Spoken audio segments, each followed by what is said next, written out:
ഇതാണ് റോമൻ മതിൽ അല്ലേ? Roman walls.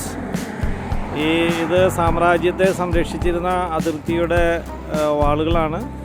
ഈ വാളിൻ്റെ ഇടയിൽ നമ്മൾ ചൈന വാൾസൊക്കെ പറയുന്ന പോലെ തന്നെ ഇതിൻ്റെ അകത്ത് ചില വാതിലുകളൊക്കെ നമുക്ക് കാണാം. അപ്പോൾ ഇതിലൂടെ രക്ഷപ്പെടാനുള്ള വഴികൾ, ഡ്രെയിനേജ് സിസ്റ്റം ഇതൊക്കെ ഉണ്ടായിരുന്നു എന്നാണ് പറയുക. ഈ വാള് ഇപ്പോഴും നൂറ്റാണ്ടുകൾ പഴക്കമുള്ള ഈ വാൾ ഇപ്പോഴും ഇതുപോലെ സൂക്ഷിച്ചു വെച്ചിരിക്കുന്നു.